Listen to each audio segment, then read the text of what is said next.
I'll be honest, this game has gotten me and many others in a chokehold. However, I've started attending rehab, and as you can see, I've finally made it back to my PC to discuss more lore and characters with you guys. In this video, we're going to cover the canonically strongest playable characters in Marvel Rivals, which may or may not shock you depending on whether or not you read the comics or have consumed any other supplementary material like the movies. So no, Season 0 Hawkeye is not on this list. Also, to be clear, this list isn't ranked due to the fact that the power levels of these characters can be inconsistent, which again comic readers would know, but if you want to see me rank every character in the game by their canonical strength, make sure to leave a like, subscribe and comment it down below. Before we get onto the main list, I do need to give an honourable mention to this character, as she potentially is the strongest character on this list, but it's hard to say due to the nature of her character. I have placed Squirrel Girl in my honourable mentions, and I know the "well actually" crowd is about to run into the comments and tell me how she beat Thanos and that I have a reading comprehension of a 2-year-old, but just because she defeats powerful enemies doesn't inherently make her powerful. Let me explain. So in her first appearance, she actually defeats Doctor Doom, and that seems like a great feat until you realize that the way she did it was by bombarding him with squirrels, which agitated him so much that he retreated. Ever since this event, the Marvel writers made it a running joke that she could defeat anyone, which led to the gag scene of her beating up Thanos, which wasn't ever explained how she did it, by the way, and her comically defeating characters like Deadpool and Wolverine, which are either shown or mentioned. For more proof on why I'm skeptical of her power, the way she defeats Deadpool is by causing mini cuts on his skin, which for some reason his healing factor doesn't pick up on, and that causes him to bleed out.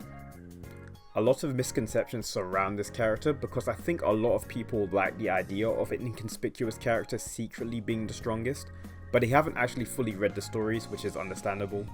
People like the idea that she defeated Galactus but didn't pay attention to the part where she didn't actually defeat him, and instead convinced him to eat another planet other than Earth. Now, in saying all of this is not me saying she can't beat any of these characters on this list, because again, she seemingly has gag powers which allow her to beat incredibly strong opponents. However, just because she can defeat the Hulk doesn't mean that she's actually stronger than him. You can use this logic in many different series such as Star Wars, Dragon Ball and even JoJo's, where characters who are stated to be weaker than others win fights due to certain conditions, but that still doesn't mean that they have surpassed them in power. We mentioned him a second ago, so I guess we'll start with him. The Hulk is an absolute beast within the game and in the comics, being one of the most powerful characters that Marvel has to offer. Bruce Banner was exposed to a massive amount of gamma radiation during an experimental detonation of a gamma bomb he designed. Instead of killing him, the radiation triggered a unique genetic mutation, transforming him into the Hulk whenever he experiences intense anger or stress. When transformed, he has superhuman strength, durability, stamina, one of the most powerful healing factors, and his body adapts incredibly quick to extreme circumstances. His power is also tied to the One Below All, the counterpart to the One Above All, which was introduced during the Immortal Hulk storyline, making Hulk a conduit to the One Below All's influence and rage. It also explains why he can't die, as concepts such as the Green Door are introduced, which explains that souls that are infused with gamma radiation will go through it, which takes them from the One Below All's realm back to reality.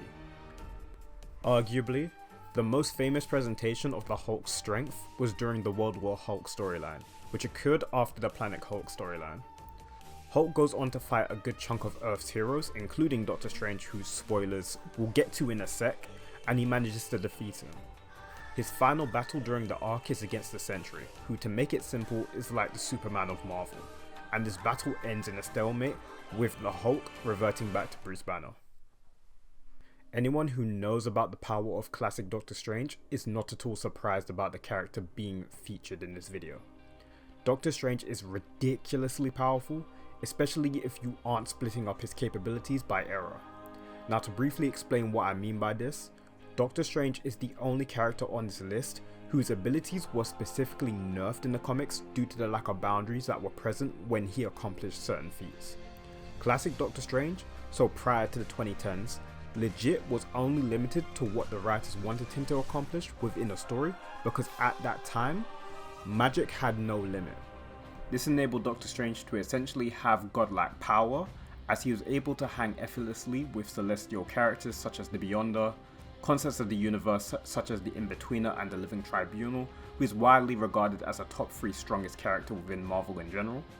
In order to bring Doctor Strange more in line with the other human characters, they changed magic as a whole to induce a cost, which meant that Strange could not perform overpowered feats without there being some sort of difficulty to achieve the payoff.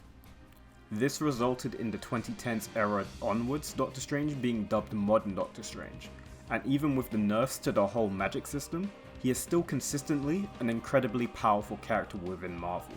So to quickly explain how magic works in Marvel, essentially, mystical energy is all around within the Marvel universe, and pretty much anyone with enough time can learn to manipulate it through training and study. A lot of power is drawn from mystical beings such as the Vishanti, Cthulhu, or Dormammu, and by calling upon beings such as them, they help augment and summon magic. Now spells, as far as I'm aware, can be created in this manner, such as the Shield of Seraphim, and the reasons why spells work in the first place is because a sorcerer essentially convinces these elements that their spell makes logical sense to exist in reality. Yeah, I'm not gonna lie, this is complicated. Sorry to the diehard Marvel fans, if you can explain it better in the comments below, please do so. As the Sorcerer Supreme, Doctor Strange is the most skilled magic user around, so although his power system has been given limitations, he still has the ability to reach incredibly powerful heights. Keeping with the theme of magic, we have the Nexus being herself, the reality warping Scarlet Witch. Unlike Marvel rivals, Wanda Maximoff is one of the most powerful beings in the Marvel universe due to her chaos magic and mutant heritage. The difference between her connection to magic and Doctor Strange's is that she has a prime connection to it due to being imbued with the ability to use chaos magic at birth by Cthulhu, who is an elder god and the first being to master dark magic. Chaos magic is forbidden due to its wild and destructive properties, and seemingly has no limits unlike Doctor Strange's magic, which mostly require a cost of some kind and have structure to them. Wanda uses her chaos magic famously through the form of hexes, which help her manipulate matter, energy, time, and reality itself.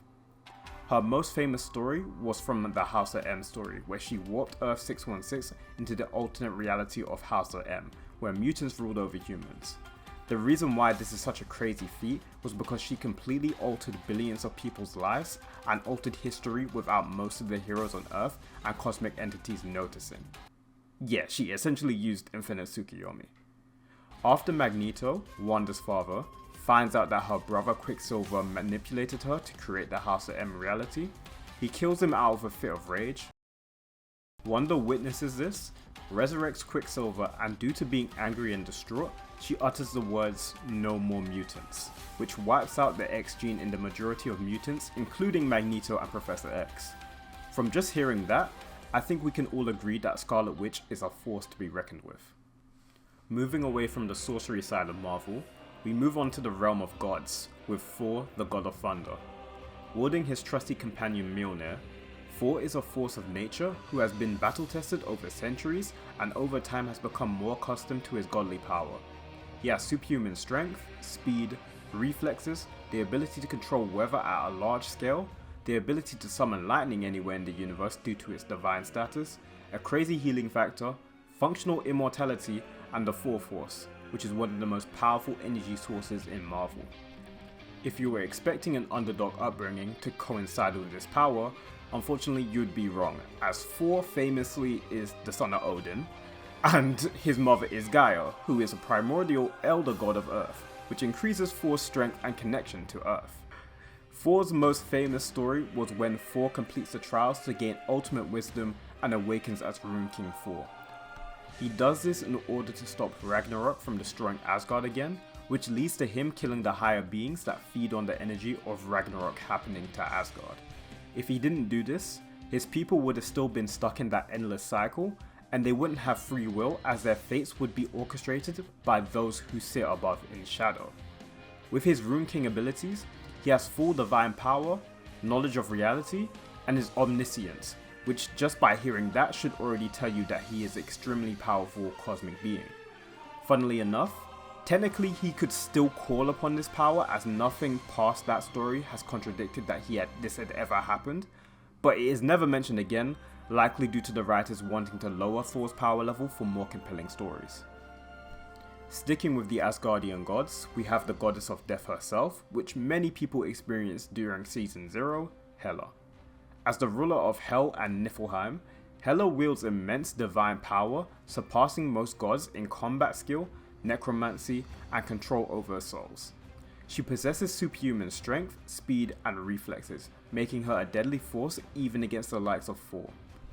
Her immortality and regeneration make her nearly impossible to kill, and in her domain she is unrivaled, with dominion over the souls of the dead.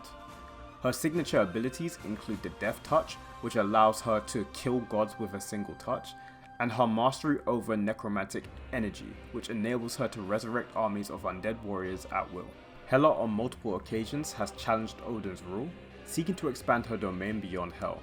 While she is at her most dangerous in Hell, where she draws limitless power from the dead, her influence is vast, cementing her as one of the most fearsome deities in the Marvel Universe. Much like Rune King Thor, her full power is rarely acknowledged, as Marvel tends to limit her influence outside of Hell to maintain narrative balance. However, at her peak, Hela stands as an unstoppable force, embodying the inevitability of death itself. Finally, we have the man that's power set is the hardest to pin down, Space Jesus himself, Adam Warlock.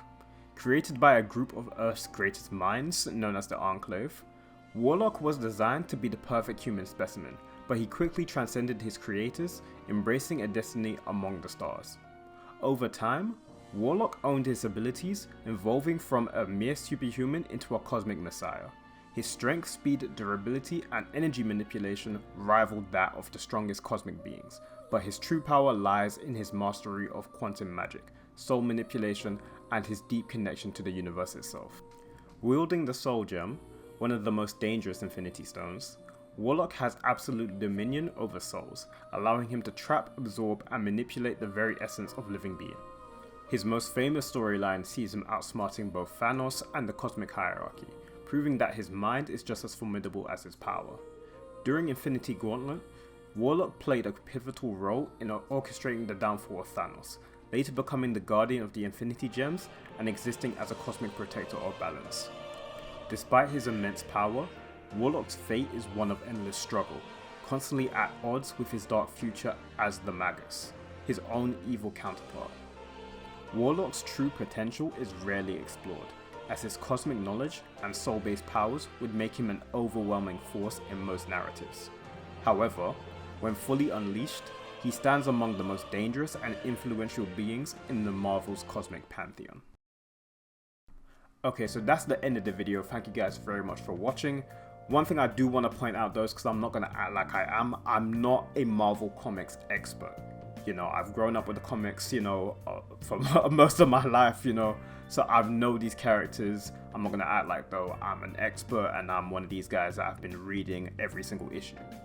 However, if I have gotten anything wrong, feel free to leave it in the comments below. Feel free to, you know, correct me. Feel free to inform anyone else, especially myself and anyone else in the comics that are trying to get into comics or want to know a little bit more about Marvel.